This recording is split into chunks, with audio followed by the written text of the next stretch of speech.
Tumungo po tayo sa ating kasamang si Rocky Ignacio patungkol sa ulat na pinalakas pang lalo ng pamahalaan ng kampanya nito laban sa smuggling. Si Rocky Ignacio nag-uulat mula sa Palasyo ng Malacanang, live. Maraming salamat, Kati. Pinagutos nga ni Pangulo Aquino ang mas mahigpit na patakaran kontra smuggling. Ipinagutos ito ng Pangulo sa harap na rin ng report na umano'y rice smuggling sa bansa. Ipinagutos si Pangulo Aquino ang pagpapatupad ng mas mahigpit na hakbang kontra smuggling. The government is actively taking steps to curb smuggling and bring smugglers to the bar of justice. Since 2010, the government has filed a total of 157 cases under the Run After Tax Evaders and Smugglers program for an average of 1 case per week.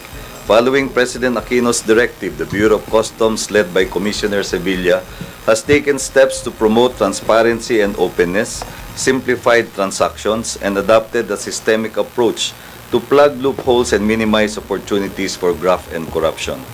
6 na patakaran ang inilatag ng pamahalaan, kabilang na dito na gawing automation ng at iwasan ng human intervention sa mga transaksyon. Bilyong piso kasi ang nawawala sa kaban ng bayan dahil sa smuggling. The specific reform measures include the following. 1. Centralized single reference for valuation information. 2. Implementation of a single dispute resolution process for valuation. 3. Digitization of every single formal transaction.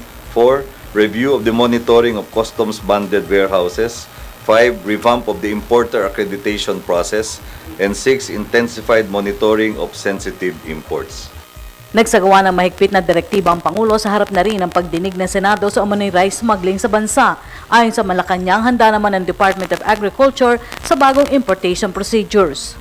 At ang Department of Agriculture ay naghahanda na ng mga panibagong rice importation procedures para matugunan yung mga nakitang kahinaan sa sistema na kasalukuyang sinisiyasat sa Senado at sa iba pang mga larangan.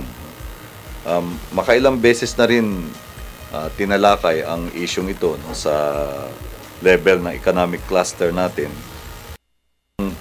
Talagang tinutukoy dito ay yung overall agricultural sector performance.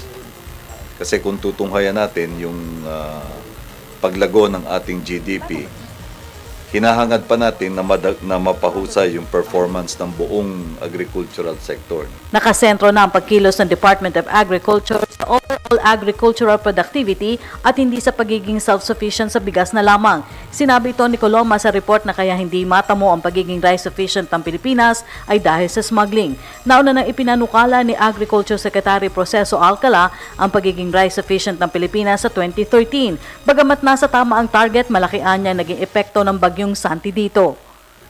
By itself, yung rice sufficiency target is a worthy objective. But it cannot also by itself increase the productivity of the entire agricultural sector.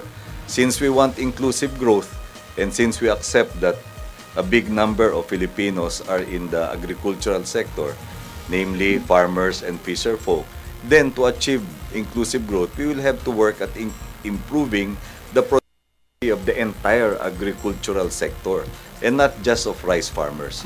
Samantala, patuloy pa rin ang mga programa ng pamahalaan para papanagutin ang hindi nagbabayad ng tamang buwis. Ipinauubayan naman ng Malacanang sa Korte Suprema ang posibleng pagbuo ng special court laban sa smugglers at tax evaders.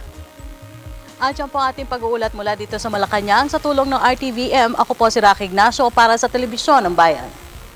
Maraming salamat, Rocky Ignacio.